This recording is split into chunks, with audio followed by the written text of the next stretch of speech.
भगवद्गीता 18.74 संजय उवाच इति अहं वासुदेवस्य पार्थस्य च महात्मनः संवादमिमम्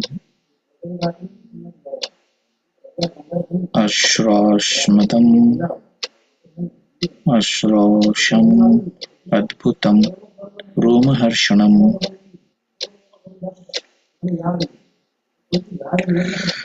बहुत ही अच्छे श्लोक हैं 74, 75, 6, 7, 8 चार श्लोक। इसमें संजय अपने एक्सपीरियंस शो करते हैं कि कैसे वो भगवान के अर्जुन के वचन को सुनकर उसकी क्या प्रतिक्रिया है, उसकी क्या एक्सपीरियंस है, रियलाइजेशंस हैं। अद्भुतम रोमहर्षणम संवादम एवं अश्रोषम। ये जो संवाद उसने सुने हैं, अभी देखो हमने भी भगवद गीता पढ़ी है, हर कोई व्यक्ति इस पूरे दुनिया में भगवद गीता पढ़ता आ रहा है। भगवद गीता को पढ़ने के हजारों तरीके हैं, हर व्यक्ति अपने परसेप्शन से, अपने कंसेप्शन से, अपने अंडरस्टैंडिंग से भगवद गीता पढ़ता है। लेकिन देखो भगवद गीता यदि वाकई में कोई पढ़े तो उसको क्या क्या होना चाहिए, वो ये संजय यहाँ बता रहे हैं। यदि कोई भगवद गीता को उस मूड से पढ़े या उस भाव से, उस डिवोशन से पढ़े जैसे संजय ने पढ़ा है, तो लास्ट एंड फाइनल उसका क्या होना चाहिए, संवादमम अद्भुत रोमहर्षणम। तो भगवद गीता की रीडिंग के बहुत सारे पहलू हैं, इसलिए हमें इसको बार बार पढ़ना ही पड़ेगा। सबसे पहले तो ये बिल्कुल समझ में ही नहीं आती, हर श्लोक में, हर ट्रांसलेशन में, परपोर्ट में कोई ना कोई डाउट आता है, समझ में ही नहीं आता है, ऐसा मन करता है छोड़ दें, समझ में ही नहीं आ रहा है तो आगे पढ़ने का फायदा ही क्या है। उसको बार बार पढ़ते हैं। कई लोग तो ऐसा है कि पहला चैप्टर पढ़ लिया, दूसरा चैप्टर पढ़ लिया, कुछ सब कुछ पीछे का भूल गए, फिर से दोबारा पढ़ने लगते हैं। तो ऐसा लगता है कि क्या ही, तो भगवद गीता बहुत इंपॉर्टेंट है लेकिन प्रभु जी बहुत कठिन है, और ऐसा करके वो छोड़ देते हैं। लेकिन भगवद गीता को पहले, दूसरी, तीसरी, चौथी बार बार जब इसकी रीडिंग करते हैं तो इसके अंदर से बहुत बड़े रहस्य निकलते हैं। रहस्यमि एतम उत्तमम, बहुत ही डिफरेंट लेवल पे इसको पढ़ना चाहिए। अलग अलग एंगल्स हैं भगवद गीता को पढ़ने के, हर वर्ड का अपना एक मीनिंग है, ये भी अपने आप में एक रीडिंग है। वर्ड दूसरे ट्रांसलेशन, पहले ट्रांसलेशन से कैसे कनेक्टेड है, ये भी अपने आप में एक रीडिंग है। क्यों ये श्लोक आया, इसका आंसर क्या दिया, ये भी एक रीडिंग है। पहला कोई भी चैप्टर का पहला वर्स और लास्ट का वर्स बहुत इंपॉर्टेंट है, ये भी अपने आप में एक रीडिंग है। एक चैप्टर दूसरे चैप्टर से कैसे कनेक्टेड है, ये भी अपने आप में एक रीडिंग है। अच्छा, ये तो हो गया इंटेलिजेंट लेवल पे इसकी कनेक्शन ढूंढना। दूसरा इसका रीडिंग का तरीका क्या है कि कोई भी श्लोक को अपने लाइफ में उतारने का भी एक तरीका है, एक एंगल है। ऐसे ही जैसे कृष्णा आपको आपकी परेशानियों में साफ साफ आंसर दे रहे हैं। महात्मा गांधी बोलते भी हैं कि मैं जब भी कोई पेज भगवत गीता का खोलता हूँ तो मुझे मेरे क्वेश्चंस का आंसर मिलता है। क्यों? क्योंकि आपकी प्रॉब्लम कृष्णा से तो छुपी हुई नहीं है, और भगवद गीता क्या है, कृष्णा ही है।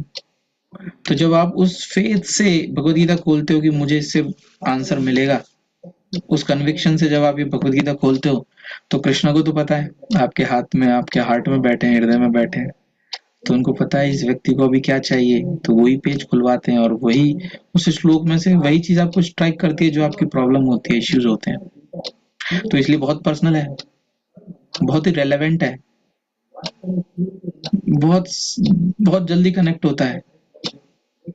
इसलिए जो भी व्यक्ति परेशानी में भगवद गीता पढ़ता है उसको बहुत सोलेस, बहुत ही सांत्वना मिलती है। ऐसे बहुत सारे लोग हैं जो भगवद गीता पढ़ के ऐसे गलत कामों से, सुसाइड से, अपनी ऐसी गंदी चीजों से वो बाहर निकल के आए हैं, उभरे हैं, और आज बहुत ही ब्लिसफुल, वंडरफुल लाइफ जी रहे हैं। तो ये एवरलास्टिंग नॉलेज है जिसका कोई टाइम से प्रभाव नहीं पड़ता, क्योंकि ये आत्मा पर वर्क करती है। तो इसमें ये संजय के एक्सपीरियंसेस हैं, अद्भुतम रोमहर्षणम। हमें भी ये एंकर करना चाहिए कि yes, I want to read Bhagavad Gita in such a way that at the end of the reading of Bhagavad Gita I should also get this adbhutam रोम हर्षणम. हर मेरा रोम मेरे बाल मेरे रोम. Thus I have heard the conversation of two great souls, Krishna and Arjun, and so wonderful is that message that my hair is standing on end. Goosebump होता है ना, goosebump आते हैं. एक गूजबम होते हैं जो बहुत ही छोटे माइन्यूट टाइम पीरियड के लिए आते हैं, लेकिन एक होते हैं जो हम आपको एस्थेटिक हमेशा खड़े रहते हैं, हमेशा ही उसमें आने लगते हैं. So in the beginning of the Bhagavad Gita, Dhritarashtra inquired from his secretary Sanjay what happened on the battlefield of Kurukshetra. The entire study was related to the heart of the Sanjay by the grace of the spiritual master Vyasa. तो जो गुरु की कृपा बहुत आवश्यक है, व्यासदेव जी की कृपा से संजय को वो दिव्य दृष्टि मिली जिससे वो भगवत गीता के संवाद को डायरेक्टली सुन पाए. धृतराष्ट्र के साथ में बैठे थे लेकिन फिर भी वो सुन पाए. कितना एडवांस थे हम. धृतराष्ट्र के पास बैठे, एक रूम में बैठे हैं, लेकिन युद्ध क्षेत्र में कृष्ण और अर्जुन क्या बात कर रहे हैं वो उनको दिख रहा है. ऐसा हमारे अभी नहीं है. अभी हमें यहाँ से कैमरा लगाना पड़ेगा, सीसीटीवी लगाना पड़ेगा, तब जाके हम वहाँ की जगह देख पाएंगे. लेकिन वहाँ वो केवल अब जगह बैठे हैं और टेलीपैथी से एक दूसरे की बात हो जाती है. वहीं से कोई उसको दिव्य दृष्टि दे रहा है और इससे वो उसको देख भी रहे हैं. जो श्याम बाबा, खाटू बाबा, श्याम बाबा, ये क्या बर्बरीक थे और ये एक जगह पे खड़े होके एक जगह पे बैठ के वहां से सारा कुछ दृश्य देख रहे थे. कृष्ण ने बोला तुमने क्या देखा? उन्होंने बोला सुदर्शन चक्र सबको मार रहा है. तो फिर उन्होंने उनको ब्लेस किया कि खाटू के नाम से, श्याम के नाम से, मेरे नाम से तुम प्रसिद्ध हो जाओगे.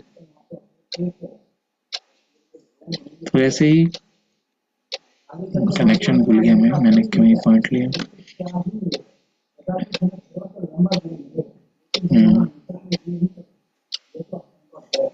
He thus explained the theme of battlefield. The entire study was related to the heart of the Sanjay by the grace of the spiritual master. हाँ, संजय एक जगह बैठे हैं, बर्बरी की एक जगह बैठे हैं, लेकिन वहीं से वो सारा दृश्य देख पा रहे हैं. कितने एडवांस थे हम. The conversation was wonderful because such an important conversation between two great souls had never taken place before and would not take place again. यदि आपको अपने जीवन में बहुत अच्छा प्रोग्रेस करना है तो आपको एक अच्छे लोगों के साथ में ग्रेट सोल्स की बायोग्राफीज पढ़नी चाहिए. जो बहुत ही मैच्योर माइंड्स होते हैं वो बायोग्राफीज में अपना टाइम लगाते हैं. तो प्रभुपाद की ऑटोबायोग्राफी है, प्लीज रीड दैट. लीलामृता बहुत ही प्यारी, आपकी लाइफ का एक बहुत अच्छा सोर्स ऑफ एक्सपीरियंस बनेगा कि क्या पर्सनैलिटी है. विंग्स ऑफ फायर लोग पढ़ते हैं, प्रभुपाद का बायोग्राफी पढ़ो. चैतन्य चरितामृत, चेतन महाप्रभु का ऑटोबायोग्राफी नहीं है, कृष्णदास कविराज गोस्वामी ने लिखा था, वो पढ़ो. प्रभुपाद का कृष्णा बुक है, वो भी अपने आप में उनकी एक पूरी कहानी है. तो ये ग्रेट सोल्स के बारे में पढ़ना, उनको समझना, उनको अपने लाइफ में उनकी निर्देशों को पालन करना, तो हमारे जीवन में बहुत मैच्योरिटी आती है, माइंड में बहुत मैच्योरिटी होती है जब हम ऐसा करते हैं. तो the conversation was wonderful because such an important conversation between two great souls had never taken place before and would not take place again. It was wonderful because the Supreme Personality of Godhead was speaking about himself and his energies to the living entities. Arjuna, a great devotee of Lord, if we follow in the footsteps of the Arjuna to understand Krishna, then our life will be happy and successful. कितना simple सा फंडा है, कितना simple formulas हैं. भगवत गीता के फॉर्मूले को just follow करें. 5.29 ईश भोक्ताराम्य के तपसाम सर्वलोक महेश्वरम सुहृदम सर्वभूतानाम. पीस फॉर्मूला साफ. मतलब भगवान कितने दयालु हैं हमारे ऊपर. बिल्कुल साफ उन्होंने पीस फॉर्मूला दिया है. ज्ञात्वा माम शांतिम रक्षति. देखो, ज्ञात्वा माम शांतिम रक्षति. वही व्यक्ति शांति को प्राप्त होगा जो ये 3 काम कर देगा. कौन कह सकता है इतना बोल्डली, कौन कह सकता है इतना क्लियरली, कौन कह सकता है इतना सटीक precisely Do these three things, you will be peaceful. भोक्ताराम यज्ञतपसाम सर्वलोक महेश्वरम सुहृदम सर्वभूतानाम। कहाँ हम बड़े बड़े आडंबर करते रहते हैं, बहुत सारी ऐसी चीजें करते रहते हैं, सोचते हैं कि हमें उससे पीस मिलेगा, हैप्पीनेस मिलेगी, हमारी इच्छाओं पूर्ति होने से हमें फायदा होगा, हमें ये हमें वो। लेकिन भगवत गीता एक अलग ही लेवल पे बात करती है, ज्ञात्वमाम शांतिम रक्षति। वही वो लास्ट में बता रहे हैं, यदि कोई फुट स्टेप फॉलो करे कृष्णा के, अर्जुन के, तो उसको ही शांति मिलेगी। What are the foot step? This is the foot step कि कभी भी अपने आप को एंजॉय करने वाला मत बनाओ। सबसे पहले भगवान को भोग लगाओ, भगवान को एंजॉय कराने का, भगवान को खुश करने का, भगवान को सेटिस्फाई करने का भाव पैदा करो। कुछ भी मिल जाए, सबसे पहले भगवान को याद करो। खाने को पहले, उससे पहले भगवान ने खाया नहीं खाया, उनको भोग लगाया नहीं लगाया। यदि कोई नया सामान लेकर आते हो, नया कोई परचेज करते हो, सबसे पहले भगवान को दिखाओ, भगवान के लिए उसको कैसे यूज कर सकते हैं, कैसे और लोगों को उससे कनेक्ट कर सकते हैं। इस तरह से completely centre around the Lord.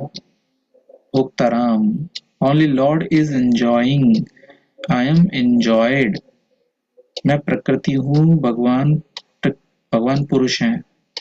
केकला ईश्वरा कृष्णा, केवल एक ही पुरुष है, बाकी सब भृत्या, बाकी सब भृत्य हैं, सेवक हैं, दासी हैं, प्रकृति हैं। हम as a male, we are not really a male, we are soul and created by lord for his enjoyment. जैसे अपने घर में हम बच्चों को पैदा करते हैं, क्यों? हमारे एंजॉयमेंट में वृद्धि करने के लिए। बेटा बड़ा बड़ा होगा, बहुत अच्छा लगेगा, घर में किलकारियां फैलेंगी, वो मस्ती करेगा, खेलेगा, कूदेगा, मुझे तो तू पोता ला दे। वैसे घरों में बहुत लोग बोलती हैं अपनी दादियां, अपनी नानी नवासे के लिए कि मुझे तो मेरा पोता चाहिए, मुझे मेरा नवासा चाहिए, मुझे तो ये लाके मेरे जीते जी ये काम पहले कर देना, ताकि एंजॉय लोग और वृद्धि और उसमें मस्ती कर सकें। तो ऐसे ही भगवान ने हमें क्रिएट किया उनके एंजॉयमेंट के लिए। तो भोगता राम, और हम अपना खुद का एंजॉयमेंट करने लगेंगे तो गलत हो गया ना। भगवान को भी पसंद नहीं है और प्रकृति भी पसंद नहीं करेगी, इसलिए हम परेशान रहते हैं। जब जब हमारे अंदर भोग, अपनी खुद के भोग की कामना बढ़ जाती है, देन जब जब हम ज्यादा कंट्रोल करने लगते हैं और जब हम अपने आप को सभी लोगों का वेल विशर मनाने लगते हैं, तब हमारी लाइफ में शांति खत्म हो जाएगी। उल्टा कर लो, यदि हम हमेशा लोगों को कंट्रोल करने का भाव छोड़ दें, हम किसी के लाइफ में वेल विशर की बजाय भगवान को वेल विशर बनाना स्टार्ट कर दें, और हम अपने आप को भोगने की बजाय और भगवान को भोग लगाना स्टार्ट कर दें, भगवान को सेवा, भगवान की एंजॉयमेंट की टेंशन लेना स्टार्ट कर दें, भगवान को खुश करने की चिंता स्टार्ट कर दें, तो बस life is peaceful, most blissful, not even peaceful, blissful life होगी। तो ऐसे बहुत ही प्यारी बुक है ये भगवत गीता, जिसका हर sentence, word, translation, purport just amazing.